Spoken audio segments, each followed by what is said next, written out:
Durante muchos años se habló de filtraciones, de voces silenciadas, de testigos que nunca volvieron a aparecer y de otros que los tomaron como locos. Pero esto que estás por escuchar va más allá de cualquier testimonio. Es un documento, un archivo grabado, al parecer intencionalmente, dentro de la sala de conferencias de la base Orbo. El archivo fue nombrado como D001 y con esto, el análisis que hacemos es bastante atinado. Quien grabó esta conversación sabía que algo podía llegar a salir mal y esta persona estaba buscando cubrirse las espaldas. O por ahí no, solo buscaba vender o divulgar información sensible y peligrosa. Bienvenidos. Hoy damos el primer paso formal. Confirmamos mediante mediciones cruzadas lo siguiente. La noche del martes 13 de julio de 1965, nuestros equipos de resonancia plasmática y presión hidráulica magnética, sonar, detectaron una discontinuidad recurrente en los registros sísmicos y electromagnéticos de la zona. Lo catalogamos inicialmente como una brecha inducida por una confluencia de microsismos y un pulso electromagnético no identificado. Dicho esto, me gustaría saber si alguien quiere aportar algo. Sí, ¿qué tal? Silvio, Carla Montanari, científica del proyecto Paralaxis. Si los sensores mostraron un aumento transitorio en banda LF u LF, es la frecuencia súper baja, ¿no? Que está por, obvio, debajo del espectro habitual de radio. Yo te puedo comentar de que esto lo vimos que estuvo acompañado por una elevación en la conductividad del terreno en mapas magnotelúricos. Si te lo traduzco al criollo, sería más o menos como que la corteza reaccionó como un circuito activo. Además, teniendo en cuenta estos parámetros y esta información, analizamos partículas en suspensión en el aire, ¿sí? Entendiendo que tenían una firma química típica y había microesferas con cristales de magnetita, ¿sí? Pero una cosa bastante interesante. Eso nos indicó una interacción entre campo magnético local y de procesos microfísicos en la roca. Perfecto. William Joris, director del proyecto TESAR en Nordcom, reportó lecturas parecidas, sincronizadas, ¿sí? En Norteamérica, México y Puerto Rico. La misma noche, y no fue un fenómeno local, hubo correlación temporal a la escala continental. Entonces, eso que me estás explicando en algún punto tiene sentido. Perdón, yo soy Alan Calvermatten. Digo, si la corteza y la ionosfera se acoplan de esa manera, ¿no podríamos inducir controladamente una inversión local de la fase de resonancia? O sea, forzar a la sincronía de la resonancia Schumann con un campo artificial, lo que permitiría estudiar la separación de modos y potencialmente abrir una brecha, un portal controlado desde nuestro lado. Alan, perdón que me meta.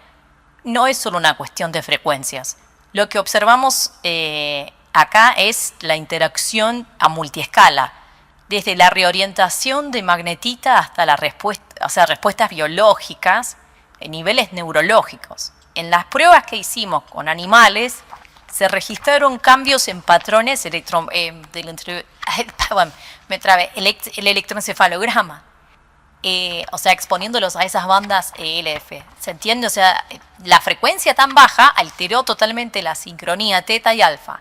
Y eso implica que la percepción y la memoria puedan verse afectadas por estas resonancias. En otras palabras, no solo abrimos algo en el terreno, sino que podemos modular la experiencia consciente. Eso me preocupa un poco. Por eso planteamos prudencia. Se enviaron equipos de reconocimiento. Un primer grupo intentó aproximarse desde dentro y mostraron disociación temporal y fallas en el sentido de la orientación. No los perdimos físicamente en ese momento, pero su retorno fue clínicamente anómalo porque presentaban amnesia parcial, microespasmos y en algún que otro caso una hemorragia capilar inexplicable.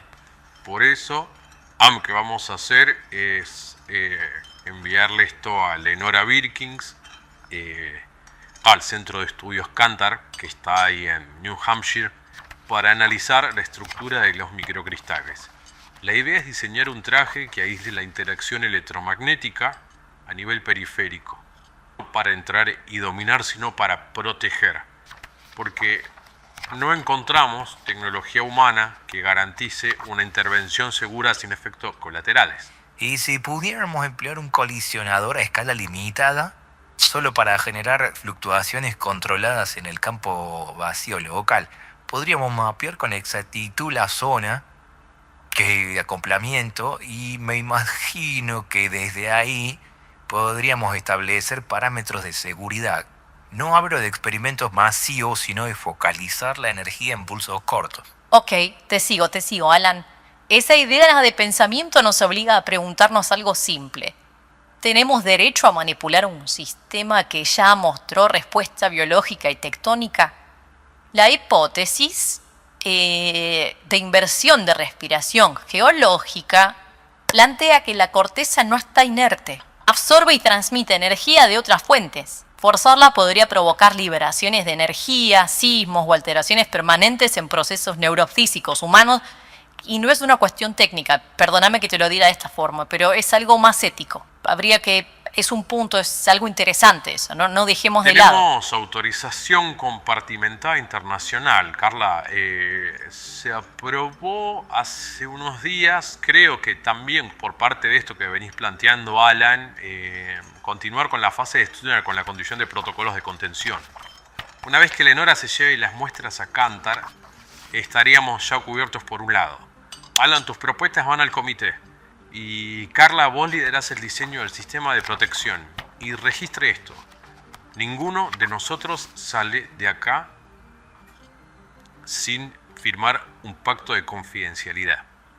Y si algo sale mal, se tienen que callar la boca. Las personas involucradas en esta charla son el ya fallecido director del proyecto llamado Silvio Minor Actis y dos científicos más, Carla Montanari y Alan Kalvermatten, quienes se exiliaron entre comillas durante la dictadura militar de 1976, pero la realidad es que solo aprovecharon el momento para usarlo de pantalla, ya que fueron trasladados a Long Island en Estados Unidos, lo que nos revela que hubo un importante intercambio y cruce de información con el infame proyecto Montauk. Volviendo a la Argentina, en una de las grabaciones encontramos lo siguiente. El gobierno de la provincia de Córdoba acuerda, bajo directiva nacional y presión internacional, un pacto de silencio.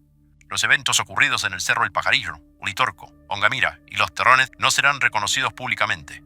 Las anomalías electromagnéticas serán clasificadas como fallas técnicas, las desapariciones como extravíos accidentales. Las presencias de agentes extranjeros serán paradas bajo convenio de cooperación científica. El documento revela algo más inquietante todavía. No estamos solos en este encubrimiento. El archivo D001 lo cambió todo, porque al desclasificarse ya no se trató de creer o no creer, sino de admitir que las fuerzas que mueven estos cerros, estos valles, no solo pertenecen a Córdoba, ni siquiera le pertenecen a la Argentina, sino que le pertenecen al mundo entero. Si vamos más allá de Capilla del Monte, hace unos meses atrás, junto a los archivos desclasificados del gobierno de Córdoba, encontramos el relato de un grupo de trabajadores de PEC que fueron abducidos por una inmensa luz. Uno de los testigos dejó asentado en la denuncia que un objeto que nunca antes habían visto emitía destellos a través de pequeñas aberturas y desprendía una tenue bruma rojiza en la parte inferior, mientras que en la superior un potente reflector de luz blanca barría el cielo. El grupo de camioneros apareció 15 kilómetros más al sur sin saber cómo llegaron hasta ahí. Todos recuerdan en que hubo una pérdida de memoria parcial entre las 21 horas y la 1 de la madrugada.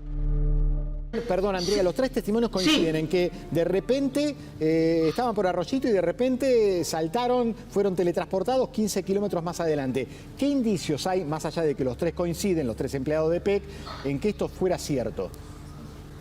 Bueno, en principio el relato, la denuncia de tiempo perdido es algo bastante común en los relatos de esa época y en esa zona, que también es interesante, y a lo largo del país y del mundo se registran y está bien documentado porque el documento realmente refleja con exactitud lo que los testigos dicen haber vivido, por lo cual hay muchas referencias, muchos datos duros sobre distancia, tiempos. Después aparece el ovni en una segunda instancia del evento, que es lo que asocia al fenómeno con esa experiencia de teletransportación o tiempo perdido, porque hasta ahí solo era una anomalía que no podían explicar los testigos, que se hace realmente más contundente cuando afirman ver el ovni, incluso muchos kilómetros más adelante, saliendo de la localidad de Santiago Temple. Entonces, realmente es muy contundente los datos que arroja el documento en relación a lo que vieron los testigos. Andrea, muchísimas gracias por este contacto.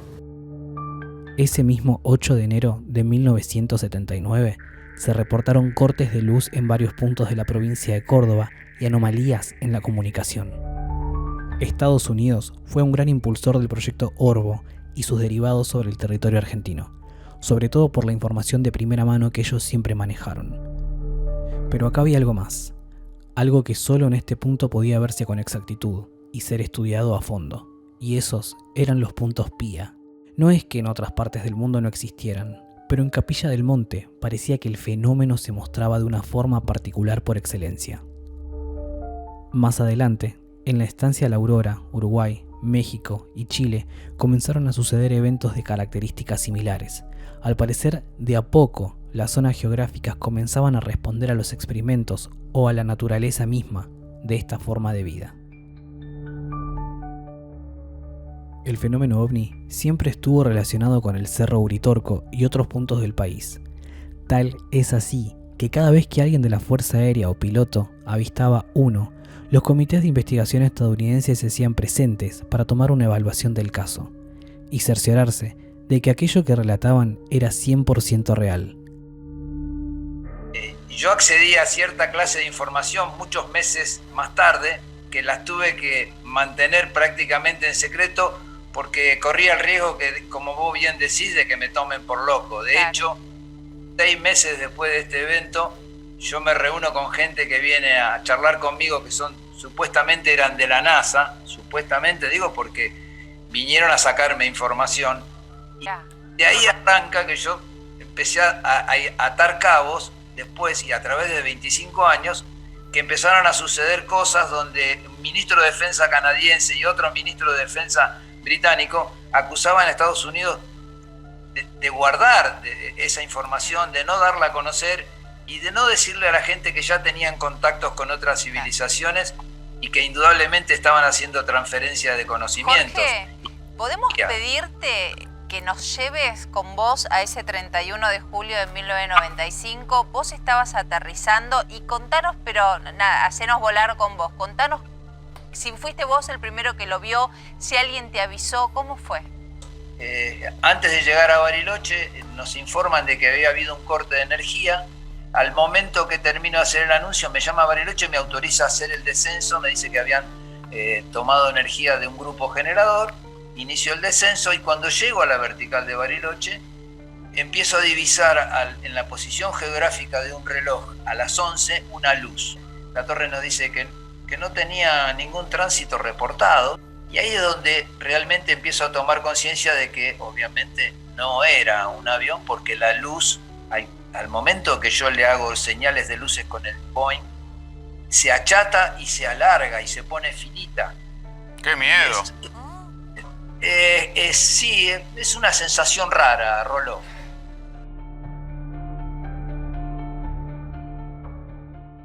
Por eso, entre luces, portales y naves, los gobiernos pactaron no decir nada para poder estudiar estos fenómenos sin las presiones sociales y mediáticas. Más allá de las historias de ciencia ficción, de las teorías conspirativas y los fanáticos o estudiosos del fenómeno, hoy podemos decir que los hechos se oficializaron y todo salió a la luz. Gracias por haberme acompañado hasta acá. No se olviden de suscribirse, darle like al video si te gustó y no te pierdas el próximo episodio de Monte Abierto. 3 localidades sufrieron un apagón mental durante la noche del 17 de noviembre de 2005. Nos estamos escuchando. Hasta luego.